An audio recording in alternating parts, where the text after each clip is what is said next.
Well, it's time now for Voices of the Region when we hear from an area journalist about stories making news.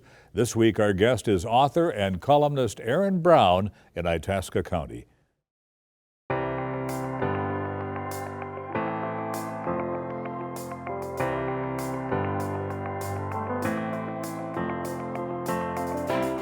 I think the big news on the Iron Range recently was the news that the Minnesota Department of Natural Resources intends to issue the mineral leases for some property near Nashwauk, Minnesota, that was once the site of Butler Taconite and more recently has been part of the SR Steel and Mesabi Metallics project, that they'd like to issue those mineral leases to Cleveland Cliffs, one of the three companies that had bidded for the mineral leases after the demise of Mesabi Metallics project.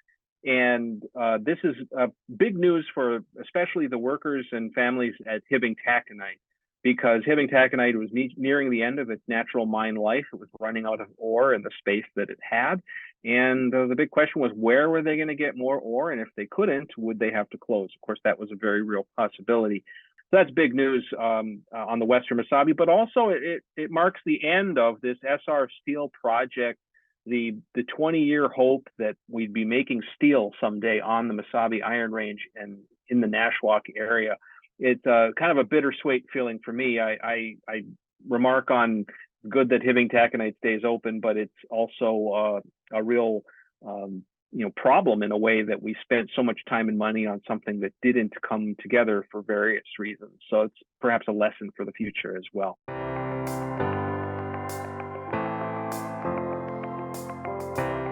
The Cleveland Cliffs blast furnaces at Middletown, its Middletown facility, successfully made steel using hydrogen. And this is a part of when you hear about green steel or carbon neutral steel, of course, that sounds like an oxymoron because steel is literally made of, among other things, carbon.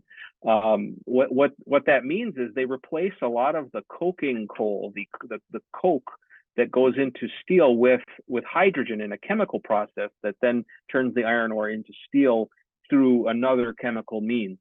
And they've successfully done this in one of their traditional blast furnaces, which means that there is some hope of these blast furnace facilities being retrofitted into a cleaner steelmaking process, which is a big part of America's and the world's efforts to reduce carbon emissions in the atmosphere, which will address climate change and some of the rising temperatures that we've experienced around the world.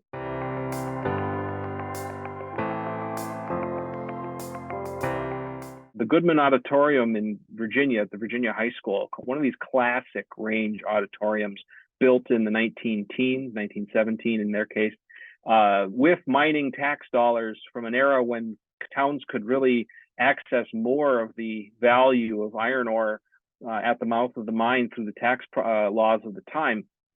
This allowed both Virginia, the Goodman, Hibbing High School Auditorium, the Chisholm Auditorium, Ely, and Eveleth and Gilbert, and all of these range schools all had these beautiful auditoriums because they could tax for it. And now one of the originals, the Goodman, is going to be closing. And they're having a special show on May 20th, a Saturday. They're going to unveil a new symphonic concert by Dr. Renee Clausen about the Iron Range. It's a symphony.